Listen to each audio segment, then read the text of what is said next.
गरीब साध साध सब नेक हैं, आप अपनी ठोरे। जो सतलोक ले जाएंगे वो साधु कोई और।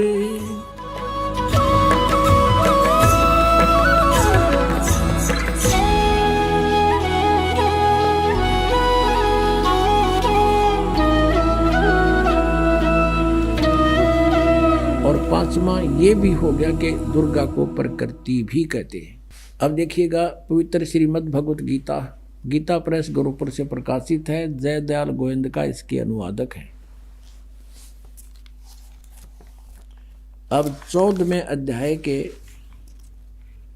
3 श्लोक ये कंसेप्ट क्लियर कर देंगे।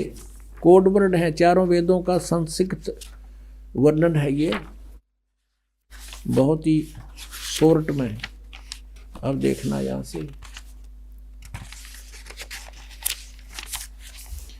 ये है चतुर्दशो अध्याय, 14वां अध्याय, अध्याय 14 और श्रीमद् भगवत गीता। यहां देखना अब 3रे श्लोक से। हे अर्जुन, मेरी महत ब्रह्म रूप मूल प्रकृति, वैसे ही इन्होंने यहाँ अनुवाद गलत कर रखा है, वैसे इसी से देखेंगे। प्रकृति सर्वभूतों की, सभी प्राणियों की योनि अर्थात गर्भाधान स्थान है, और मैं उस योनि में चेतन समुदाय गर्भ को स्थापन करता हूँ। ततः माने उसके संयोग से, ततः माने उससे सब भूतों की, प्राणियों की उत्पत्ति होती है। और चौथे में, हे अर्जुन, नाना प्रकार की सब योनियों में जितनी मूर्तियां अर्थात शरीरधारी प्राणी उत्पन्न होते हैं, दुर्गा प्रकृति, प्रकृति तो उनकी गर्भ धारण करने वाली माता है, और मैं बीज स्थापन करने वाला पिता हूँ। यू काल बोल रहा है। और 5वें में स्पष्ट कर दिया है, हे अर्जुन, सतगुण रजगुण तमगुण ये प्रकृति से उत्पन्न, दुर्गा से उत्पन्न तीनों गुण, रजगुण ब्रह्मा, सतगुण विष्णु, तमगुण शिव जी, प्रकृति से उत्पन्न ये तीनों गुण अविनाशी जीवात्मा को शरीर में बांधते हैं। अब काल ने पल्ला झाड़ दिया कि ब्रह्मा विष्णु महेश इन जीवात्मा को कर्मानुसार यहाँ बांधे बैठे हैं। अपने आत्मा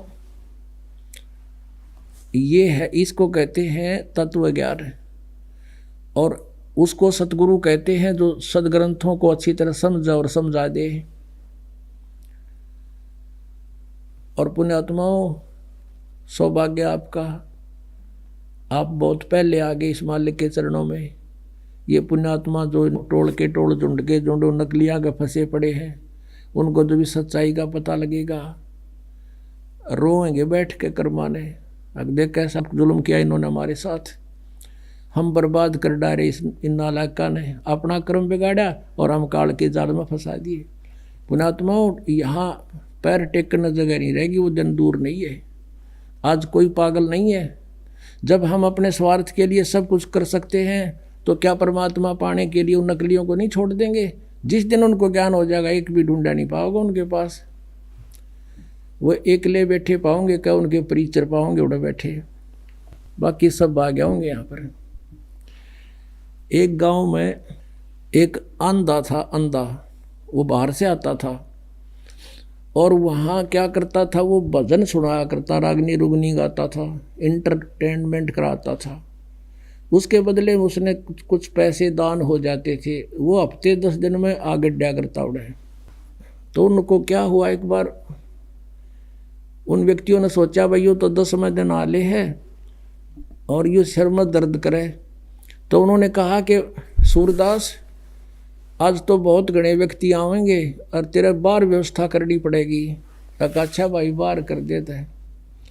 वो बाहर बनी में जंगल में ले जाकर उड़ा खड़ा कर दिया। हो अगले सूरदास, इब तू आप सुना दे 4 बोल, और देख जनता बहुत आ गई है, और तू बोल ले जाइए, डटिए ना, नहीं तो बीच में उठ जाएंगे।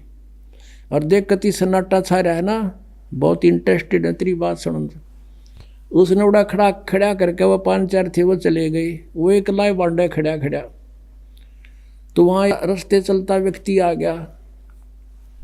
वो कहने लगा, रे गाने वाले रुकना जरा। वो कुछ देर तक बोला नहीं, गाता रहा। फिर बोला, रे भले आदमी, तने मैं पाया रास्ता बताने, ये कितने बैठे इनते पूछ ले।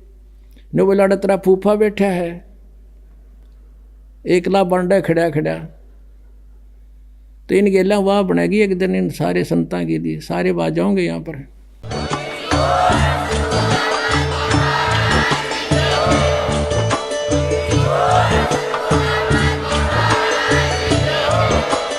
आप सुन रहे थे जगत गुरु तत्वदर्शी संत रामपाल जी महाराज जी के मंगल प्रवचन। अधिक जानकारी के लिए विजिट कीजिए हमारी वेबसाइट www.jagatgururampalji.org। संत रामपाल जी महाराज जी के शुभ आशीर्वाद से पूरे विश्व भर में 500 से भी ज्यादा नाम दीक्षा केंद्र हैं, जिन पर संत रामपाल जी महाराज जी द्वारा ऑनलाइन निशुल्क नाम दीक्षा दी जा रही है। अपने नजदीकी नाम दीक्षा केंद्र का पता करने के लिए संपर्क करें 8222880541।